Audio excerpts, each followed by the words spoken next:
syndicale du 20...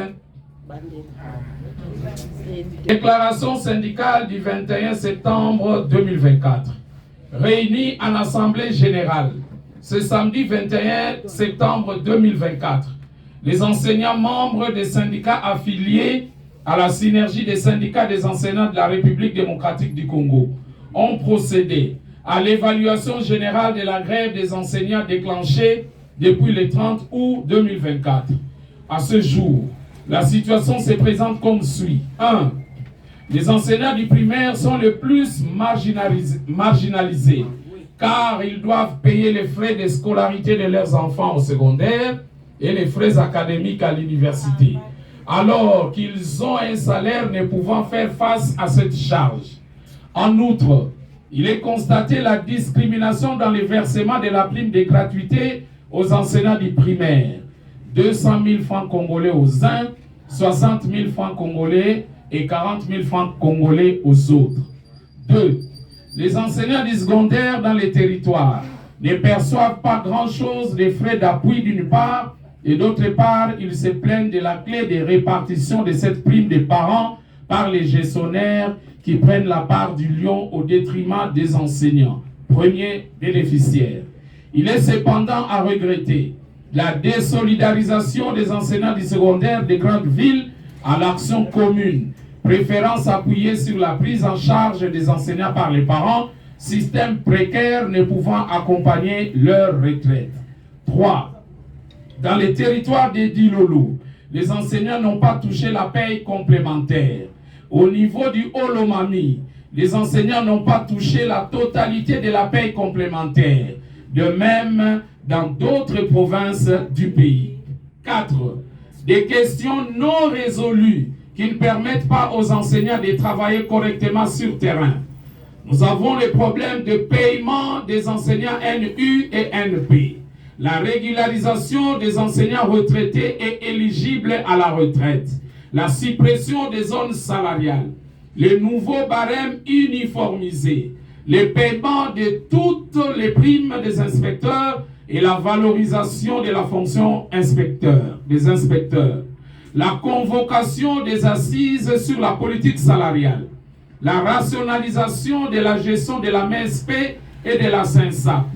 Le paiement de 6 mois de salaire des enseignants désactivés injustement. Le paiement des arriérés des primes de gratuité aux enseignants du primaire.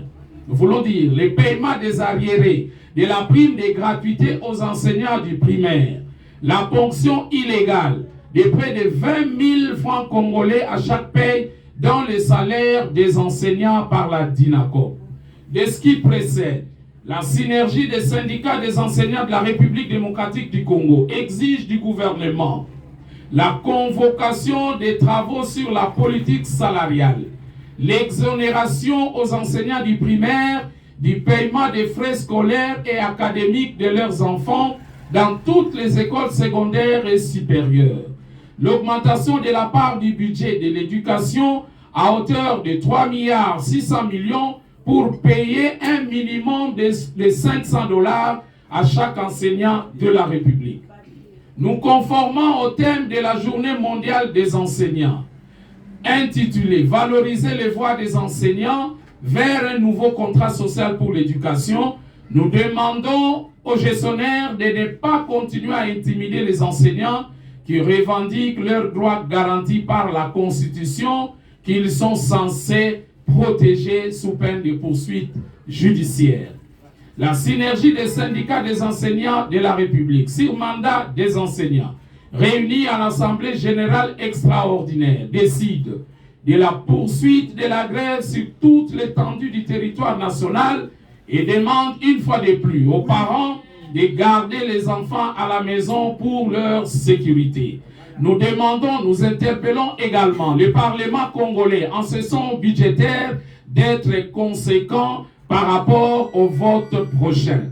Ainsi fait à Kinshasa le 21 septembre 2024 pour la synergie. Pour les syndicats, Jean Bosco Pouna, secrétaire général et porte-parole, Modeste Kayombo Rachidi, CCT, secrétaire général. Pour les COFEVID, Félicité Ntanga, président. Pour les CIPECO, Makabulufuta Ignace, président. Pour la force agissante, Jean Tunda, secrétaire général et porte-parole adjoint. Pour le SIADEC, Angèle Paenzo, présidente, je vous remercie. Oh, venez voir, venez voir. Oh, venez voir, venez voir. L'enseignement congolais engagé. Oh, venez voir, venez